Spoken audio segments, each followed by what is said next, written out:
5 Live Drive. It's 4:40. Now, government plans to overhaul the leasehold system in England and Wales are being introduced to Parliament today. The proposals will prevent new leasehold houses being sold, but they stop short of abolishing the system entirely, right? As the Housing Secretary, Michael Gove, had said he wanted to do. He insists it was legally complex, but the changes would help people. Leaseholders can, in effect, take full control of their property. They can see ground rents reduced to a peppercorn, and they can also ensure that the service charges, which are often used by some freehold owners to extract cash from leaseholders, that those service charges are at last transparent and can be challenged properly. OK, let's look at this in a little bit more detail. Sebastian O'Kelly, the founder of the charity Leasehold Knowledge Partnership, is with us on the programme. How are you doing, Sebastian? Hi there, yeah. Right, give us a little bit of an overview, if you can, about leasehold properties, maybe if people are not aware of what they are, and I guess why are they so controversial in the first place? Well, leaseholds are just long tenancies. So you don't own the land, you don't own the building, you just own time between in a set area of space. Modern leasehold was really created in Victorian times. It ensured that sort of aristocratic landowners kept hold of the land, and the new Victorian middle classes just occupied the buildings that were on that land for a certain amount of time. It explains why various aristocratic families own the centre of London, large parts of the centre of London, and in other cities.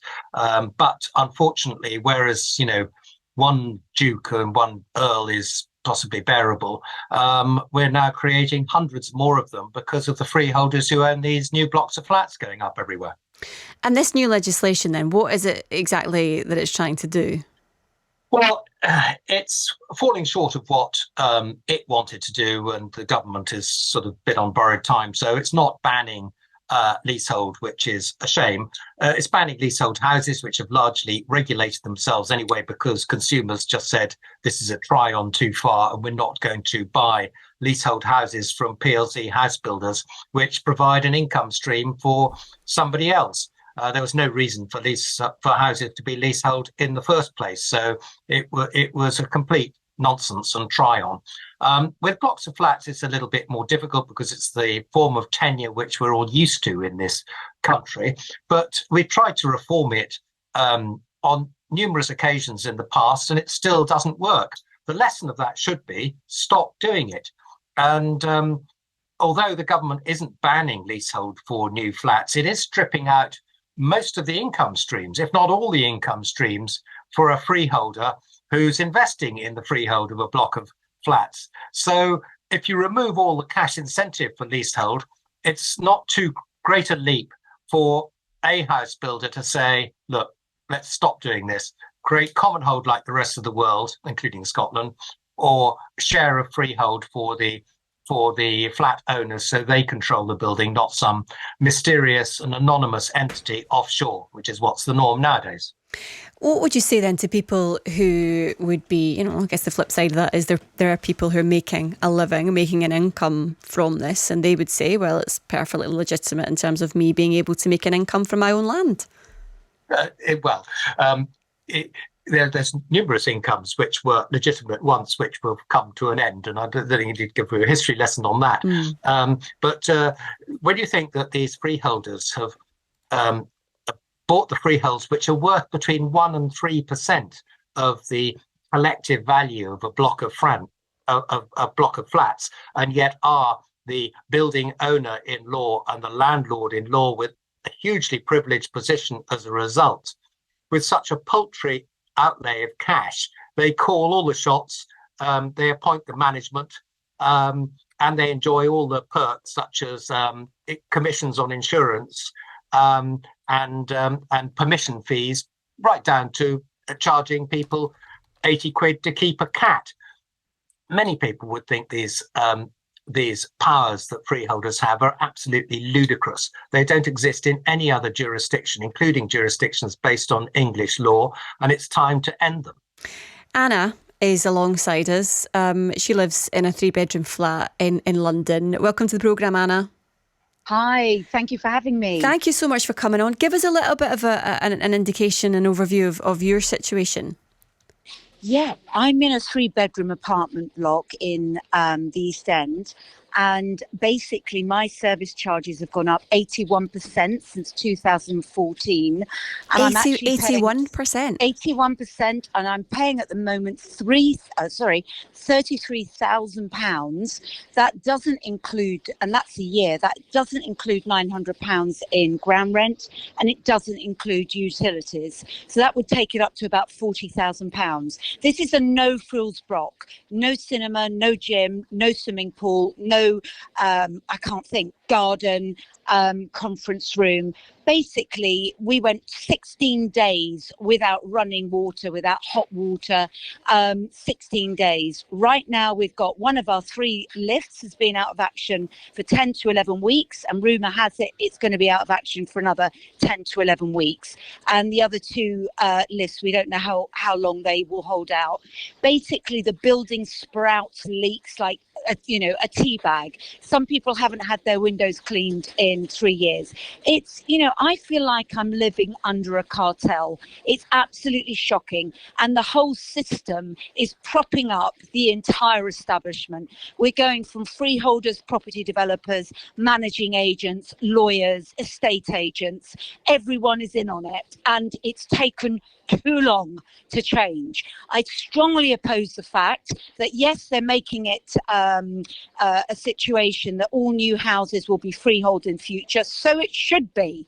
And it's only the last remaining 1% anyway. The whole entire problem is actually in the remaining apartments. Apparently £7.6 billion has been taken from people like me up and down this country in this year alone in service charges. What we want is control. I am so angry because I'm one of the lucky ones. I can just about manage to pay. What about the people who are suicidal? What about the people that are going bankrupt? We don't want 50%. You need to get 50% of people in your big building to pull together to get right to manage. Why should we have that? A lot of the people that live in these big buildings are living overseas, or they have apartments that they rent out. Let me ask you this question. By all means do. Because I can hear the frustration in your voice. Oh, it's even more than frustration. Yeah. I'm livid. My question. I don't think these changes are going far enough. I hope they are. Yes. My question would be to you, and sorry for interrupting you. Don't you worry. Would be that some people who might be listening might think, did you know about these service charges before you bought the property? Because and I know that you were saying that there's an 81% increase in the last few years, but is that something that you had advised about before you bought the flat? No, absolutely not. In fact, that was in 2014. I bought the property in 11. I had no idea. And what happens is, and in fact, I remember it, you start off at a reasonable amount, a reasonable amount. And then a few years later, it rockets up. I'm paying ground rent, but I've got a neighbouring block, a sister block that basically they've been, I'm going to say, in my opinion, screwed for £1.6 million in insurance, buildings, commissions. And that basically came about. A woman that I know who is highly educated, a retired magistrate, an accountant, basically she spent 4 to 5 years taking that freeholder, who is my freeholder, to the tribunal. And they haven't been paid back, and the whole thing is being appealed, and she's going to have to go back and fight yet again for what her rights are.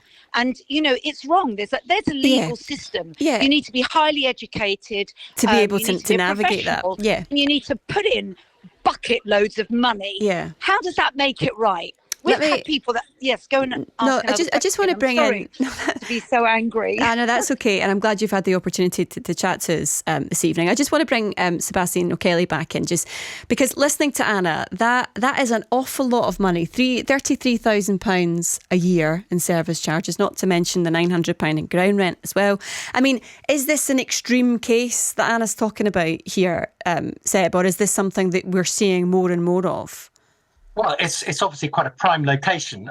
Extreme case, no. Proportionally, it's It's the same throughout the leasehold system. Leasehold has a curious and spurious egalitarianism about it. Whether you're rich or poor, you get legged over by what Anna described as the cartel, and it's an accurate term, of freehold owners. These freehold owners, by the way, aren't blameless pension funds, as their lobbyists like to pretend. They are actually private equity investors and include some of the richest people on the planet when you actually delve into the ownership as far as you can, because so much of it is offshore.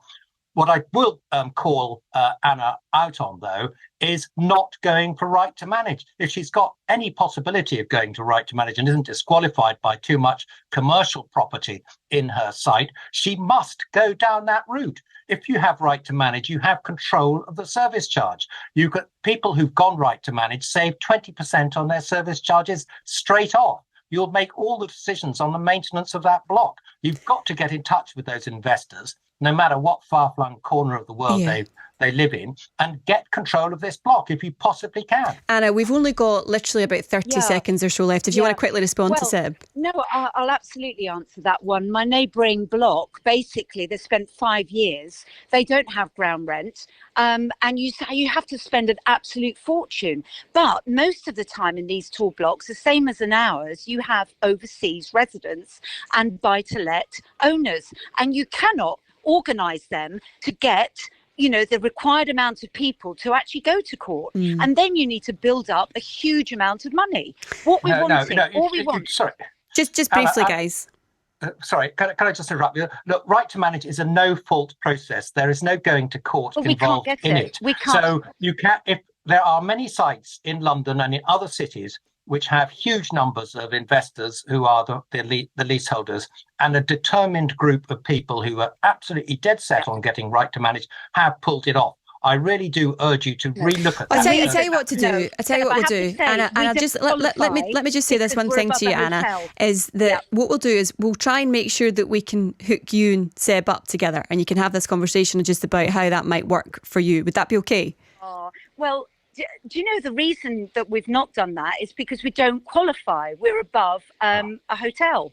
So we're a mixed use and we just don't qualify. It doesn't help. Okay, well, that's a completely different situation. If you don't qualify for right to manage, then you are indeed in trouble. But this law, this new bill that is coming through, increases the commercial percentage from 25 to 50% of the property. So if you don't qualify now, you may well do once this bill becomes an act. I guess this just proves the point, doesn't it, how complex this is, and there's lots of sort of minutiae of detail around this. And if someone's listening, maybe they're in this situation, that's something that maybe there's a little bit more education needed on.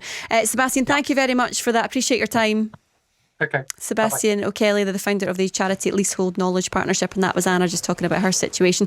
Let me just tell you as well, the Housing Secretary Michael Gove said that we are looking at every amendment as it comes forward, but I do think it's a very important point to realise that this is a complex area of law, as I think we've just heard. We need to move as quickly as we can to help as many people as we can, and that's what we are trying to do.